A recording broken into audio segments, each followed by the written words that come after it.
আসসালামু আলাইকুম।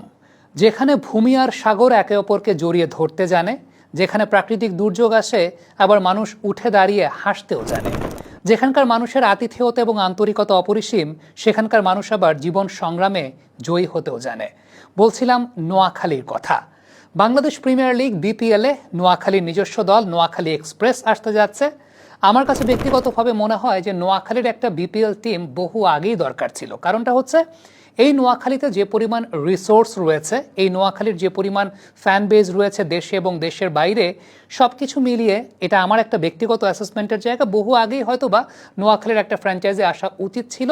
যে বা যারাই নোয়াখালীর ফ্র্যাঞ্চাইজি নিয়েছেন না কেন, আমার কাছে ব্যক্তিগতভাবে মনে হয় যে এটা নেওয়াটা একদম সার্থক একটা বিষয়। এর পেছনে অন্যতম বড় যে বেশ কয়েকটা কারণ আছে, আমি একটু তুলে ধরতে চাই। প্রথম যে বিষয়টা সেটা হচ্ছে নোয়াখালীর রিসোর্স, নোয়াখালীর মানুষ, নোয়াখালীর জনসংখ্যা। 2022 সালের আদমশুমারি অনুযায়ী নোয়াখালী অঞ্চলে জনসংখ্যা 36 লক্ষেরও বেশি। এটা 2022 সালের আদমশুমারির হিসাব। তবে এই জায়গাটা আমরা যদি একটু ব্রেকডাউন করতে যাই, তাহলে 0 থেকে 20 বছর বয়সী জনসংখ্যাটা কিন্তু এই জায়গায় প্রায় 15 লক্ষেরও বেশি। তার মানে আবারও বলছি, 36 লক্ষ মোট জনসংখ্যার 15 লক্ষেরও বেশি জনসংখ্যা কিন্তু 0 থেকে 20 বছর বয়সীদের মধ্যে। আর যদি 20 থেকে 30 বছর বয়সী আমরা চিন্তা করতে চাই, তাহলে সেই 2022 সালের আদমশুমারির হিসেব অনুযায়ী কিন্তু আরও প্রায় 6.5 লক্ষ। তার মানে প্রায় 22 লক্ষ তরুণ প্রজন্মের প্রতিনিধি কিন্তু নোয়াখালী অঞ্চলে রয়েছে। এবং তরুণ প্রজন্মের প্রতিনিধি মানে আমরা চোখটা বন্ধ করে বলে দিতে পারি যে তারা ক্রিকেট পছন্দ করেন, ক্রিকেট ভালোবাসেন। তার মানে নোয়াখালীর একটা বড় ফ্যান বেস কিন্তু নোয়াখালীর এই ফ্র্যাঞ্চাইজি আদায় করতে পারবে। তবে এক্ষেত্রে তাদেরকে অবশ্যই অনেক বেশি মাত্রায় স্ট্র্যাটেজিক্যাল হতে হবে। এই 22 লক্ষ জনসংখ্যাকে তারা কিভাবে ব্যবহার করবে, তাদের কাছে কিভাবে পাঠাবে, সেটা অবশ্যই তাদের মার্কেটিং স্ট্র্যাটেজির একটা অন্যতম বড় জায়গা হতে যাচ্ছে। তবে আরও একটা ইনফরমেশন যদি আমি দিয়ে দিই, যারা এই মুহূর্তে নোয়াখালীর ফ্র্যাঞ্চাইজি আছেন তাদের কাজটাও অনেকাংশে সহজ হয়ে যাবে। আপনি যদি প্রবাসীদের কথা চিন্তা করেন, তাহলে 2025 সালে আমি নিউ এজের একটা আর্টিকেল পড়ছিলাম যে প্রায় $460 মিলিয়ন 2023-24 সালে 2023-24 অর্থ বছরে শুধুমাত্র রেমিটেন্স এসেছে নোয়াখালীর প্রবাসী বাংলাদেশিদের কাছ থেকে। আবারও চিন্তা করেন, $460 মিলিয়ন শুধুমাত্র নোয়াখালী অঞ্চলের প্রবাসী বাংলাদেশিদের কাছ থেকে রেমিটেন্স এসেছে। তার মানে আপনি ধরে নিতে পারেন যে প্রবাসে আরও 3 থেকে 4 লক্ষ বাংলাদেশি আছেন যারা নোয়াখালীকে প্রতিনিধিত্ব করেন।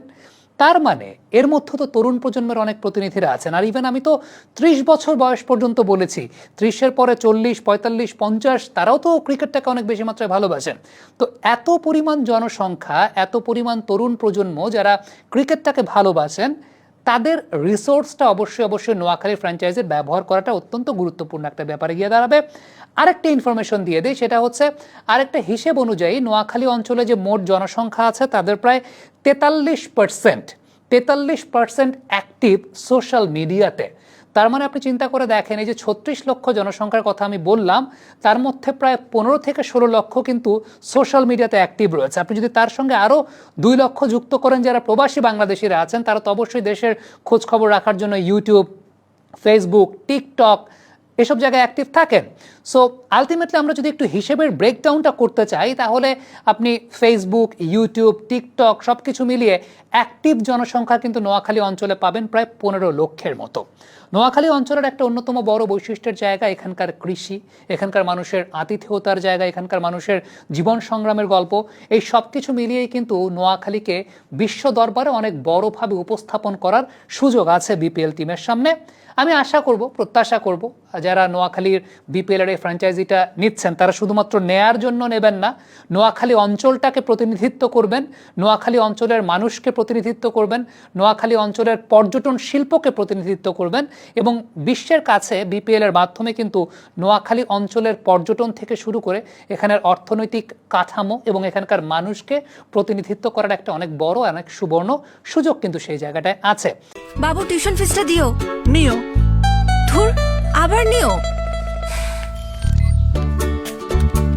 হাতে যখন নিও তখন বিল পে, ফান্ড ট্রান্সফার অথবা সেভিংস সবই হবে টেনশন ফ্রি। আপনি বলেন দিও, এমটিভি বলে নিও। এবং আমি সবসময় বিশ্বাস করি, আমরা যখন বাংলাদেশটাকে ব্র্যান্ডিং করতে চাই, 64টা জেলা মিলেই কিন্তু বাংলাদেশ। প্রত্যেকটা জেলার এক একটা আলাদা আলাদা ইউনিক ব্যবস্থা আছে, প্রত্যেকটা জেলার একটা আলাদা আলাদা ইউনিক আইডেন্টিটি আছে। নোয়াখালীরও কিন্তু ইউনিক অনেক আইডেন্টিটির জায়গা আছে। আরেকটা ছোট্ট আহ্বানের জায়গা থাকবে, প্রতিবারই যখন বিপিএলে কোনো একটা দল বিপিএলের ফ্র্যাঞ্চাইজি নেয়, শুধুমাত্র ওই যে ওনার জোনে গিয়ে বসা, এটাই ম্যাক্সিমাম ক্ষেত্রে আসলে কাজ থাকে বিপিএলের ফ্র্যাঞ্চাইজিদের।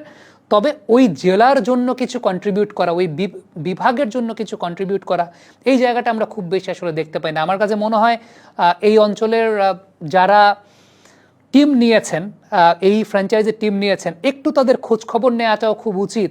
এই অঞ্চলের ক্রিকেট কাঠামোটা কেমন আছে, এই অঞ্চলে বাংলাদেশ ক্রিকেট বোর্ডের গেম ডেভেলপমেন্ট থেকে বছরে কয়টা বল দেয়া হয়। আমি বলে দিই, গেম ডেভেলপমেন্ট বছরে 24টা বল দেয় প্রত্যেক জেলাকে। এখন যদি চান, যারা এই নোয়াখালীর বিপিএল ফ্র্যাঞ্চাইজি নিয়েছেন, আপনারা 500টা 1000টা বল দিতেই পারেন সেই জেলা ক্রীড়া সংস্থাকে, সেই জেলার ক্রিকেটকে দিতেই পারেন তরুণ প্রজন্মকে খেলাধুলাতে উৎসাহিত করার জন্য। অনেক কিছু করা যায়। আপনারা চাইলেই পারেন একটা স্কুলের প্রতি বছর একটা করে স্কুলের দায়িত্ব নেওয়ার জন্য, ক্রিকেট ইনফ্রাস্ট্রাকচারের।